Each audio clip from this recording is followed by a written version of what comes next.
Voilà, nous voulons saluer notre pasteur principal et son collaborateur, le pasteur Dabouri, ainsi que notre pasteur Zilé. Que Dieu bénisse également l'assemblée. Nous voulons prier pour l'écoute de la parole du Seigneur.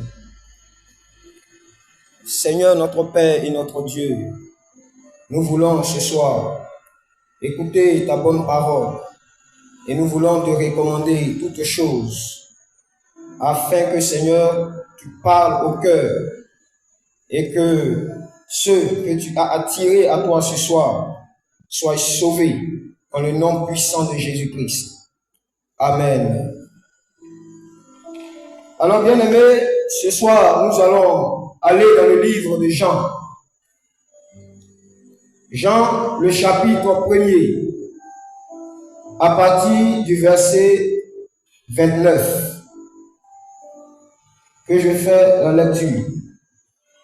Le lendemain, il vit Jésus venant à lui et il dit, « Voici l'agneau de Dieu qui ôte le péché du monde.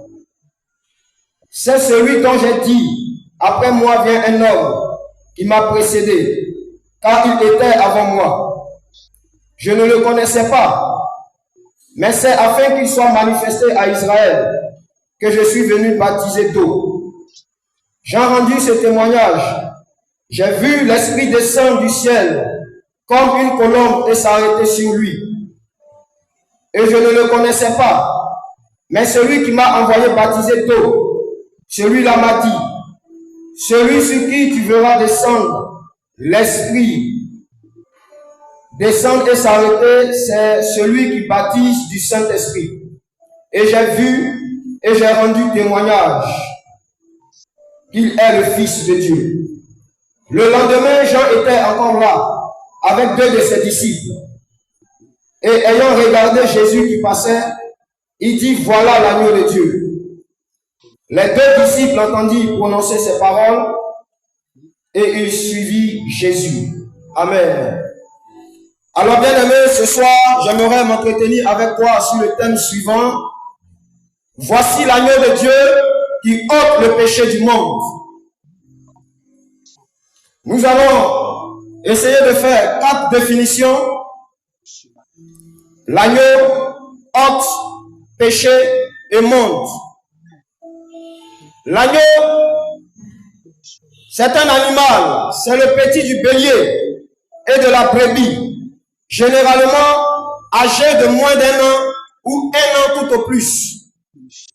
Ôte, c'est le verbe ôter, qui vient dire retirer, enlever quelque chose de sa place. Ôter. Le péché, c'est tout acte, toute pensée, tout comportement qui va contre la volonté de Dieu.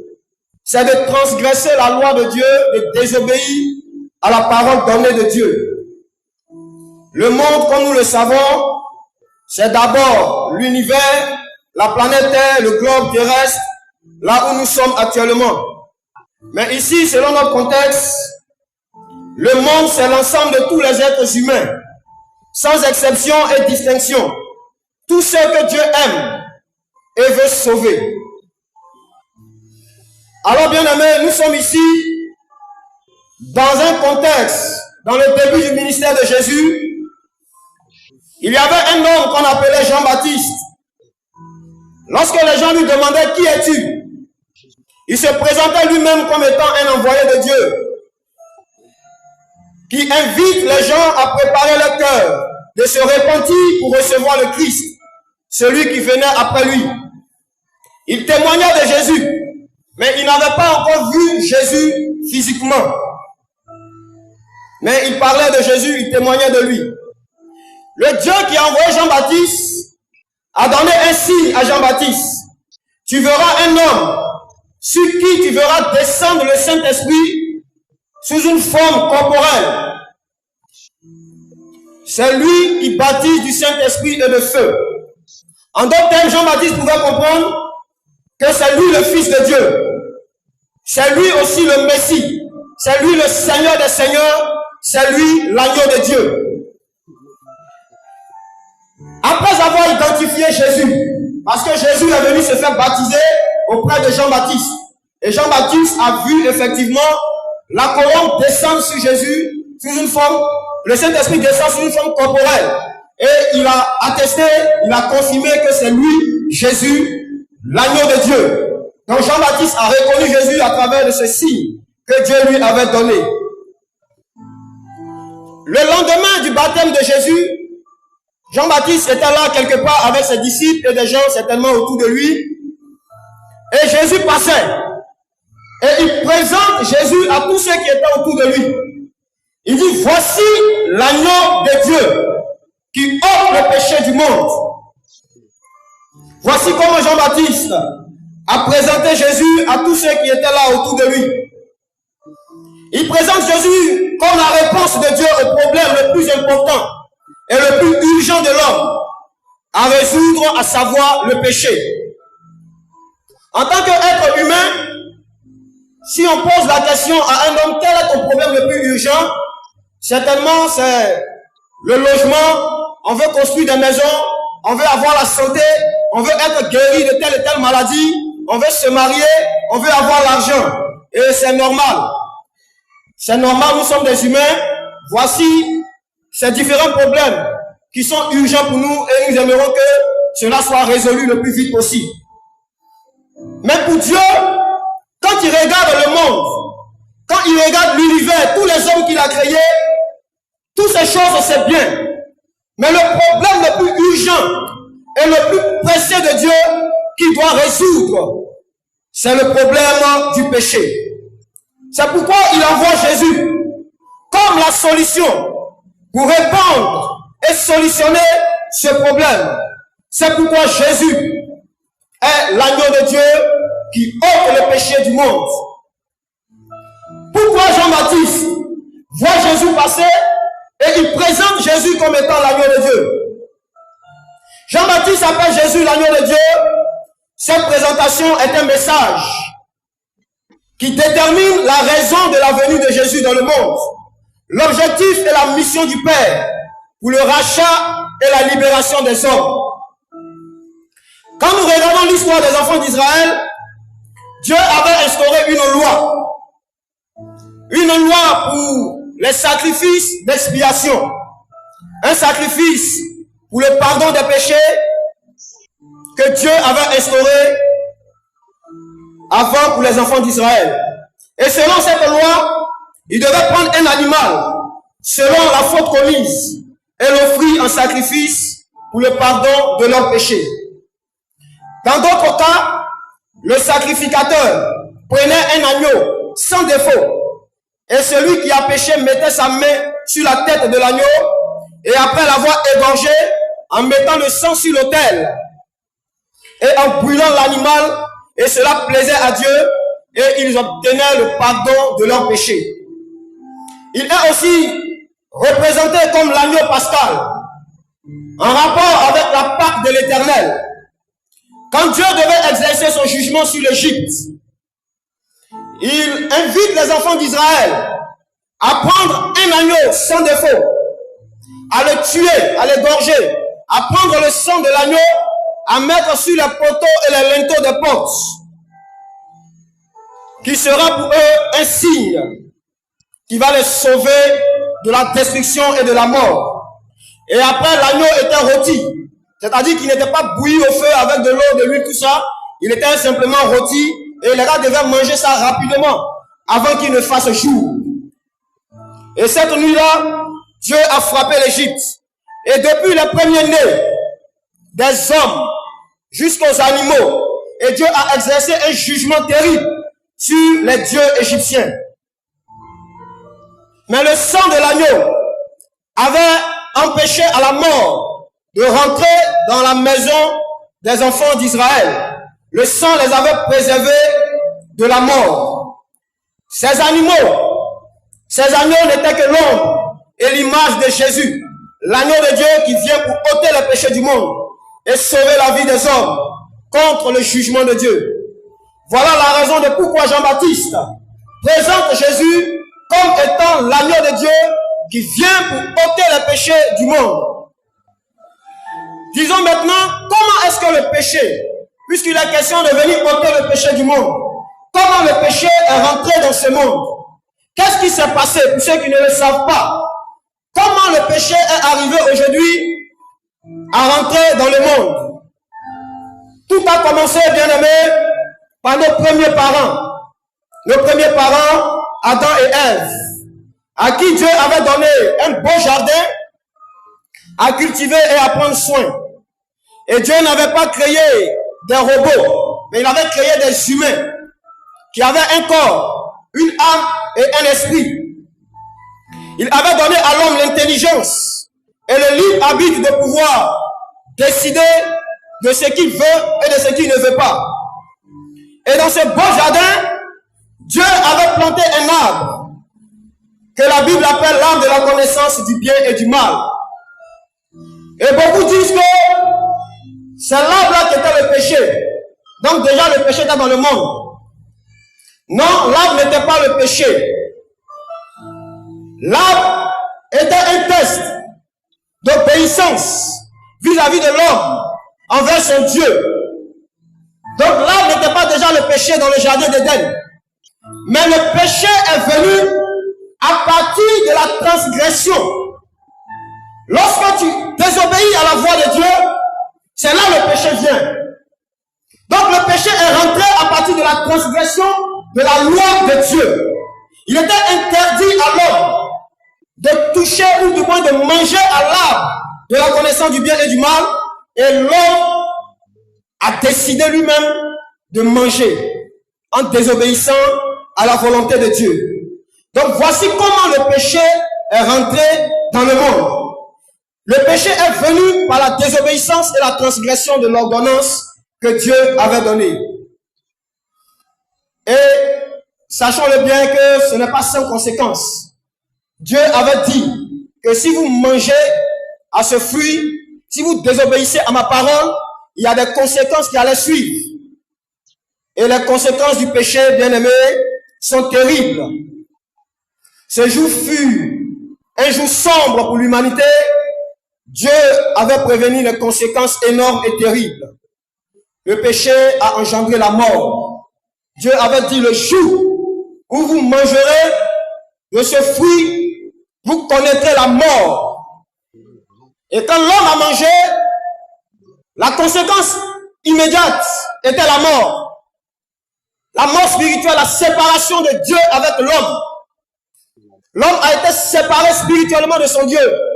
Il y avait un voile, une barrière qui séparait l'homme de Dieu spirituellement.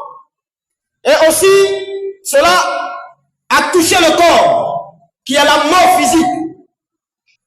Aujourd'hui, on meurt. Tout ça sont les conséquences du péché. Il n'était pas prévu que l'homme meure. L'homme devait vivre éternellement sur la terre et ne devrait pas connaître la mort. Mais la désobéissance, la transgression à la loi de Dieu a engendré la mort que nous connaissons. Aujourd'hui, quand tu fêtes l'anniversaire de 50 ans, 60 ans, il faut rendre grâce à Dieu. Parce qu'aujourd'hui, à n'importe quel moment, les gens meurent. Et surtout 2025, vraiment c'est une année. On entend par-ci la mort, par-là la mort. Vraiment, partout où tu passes, il y a quelqu'un qui s'en va aux funérailles. Tout ça sont les conséquences du péché. Et pire encore, il y a la mort spirituelle, c'est-à-dire la mort éternelle dont je veux dire. La seconde mort, la mort à l'enfer, totalement séparée de Dieu éternellement. Cette mort est le jugement terrible de Dieu qui vient encore après la mort. Il y a la haine que nous connaissons, les vengeances, les meurtres. Tous ces problèmes que nous connaissons aujourd'hui sont les conséquences du péché. Voici un peu, bien aimé, le danger que le péché a créé dans ce monde. Et Dieu ne voulait pas rester là. Il faut trouver une solution pour résoudre ce problème. Car s'il n'y a pas de solution, tous les hommes sur la terre seront condamnés face au jugement de Dieu et à sa colère à venir. Alors Dieu a trouvé bon de trouver une solution pour sauver les hommes du péché, de la condamnation, de ce jugement terrible qui s'abat sur l'humanité. La parole de Dieu nous dit dans Jean, le chapitre 1 Jean, le chapitre 5, le verset 19, que j'aimerais lire avec vous.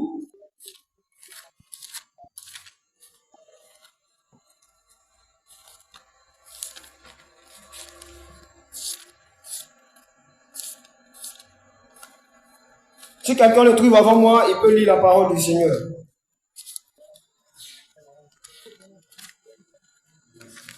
« 1 Jean 5, 19. »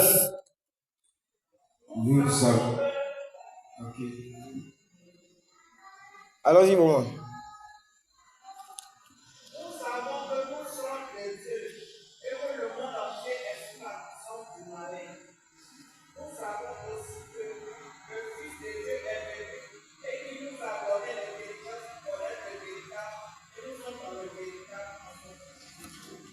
Alors ce qu'on retient, nous savons que le monde entier est sous la puissance du malin.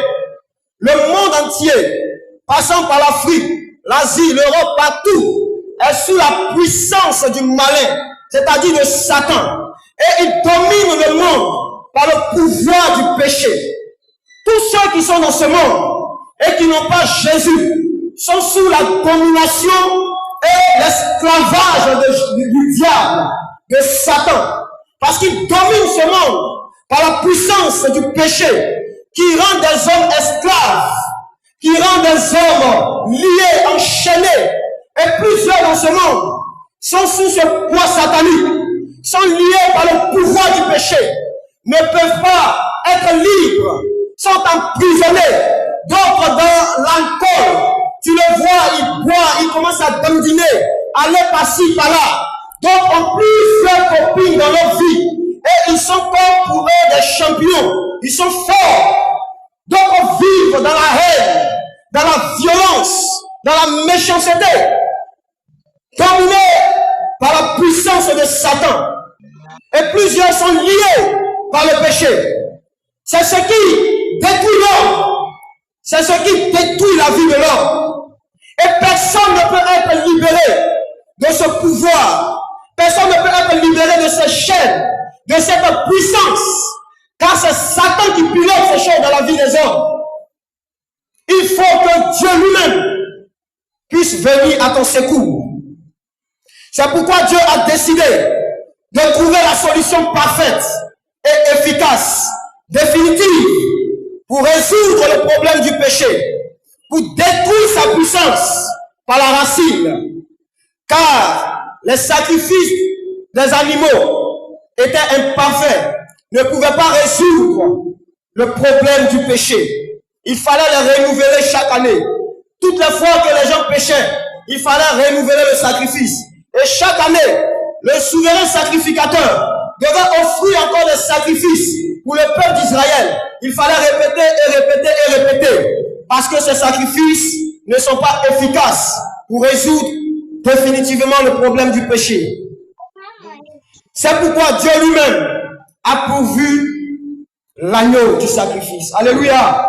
Dieu a pourvu l'agneau du sacrifice. Le fils d'Abraham, Isaac, dit à son père, il y a le feu, il y a le bois, mais où est l'agneau?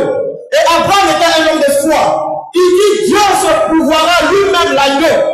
Et aujourd'hui, Dieu s'est pourvu l'agneau, le sacrifice qui offre le péché du monde.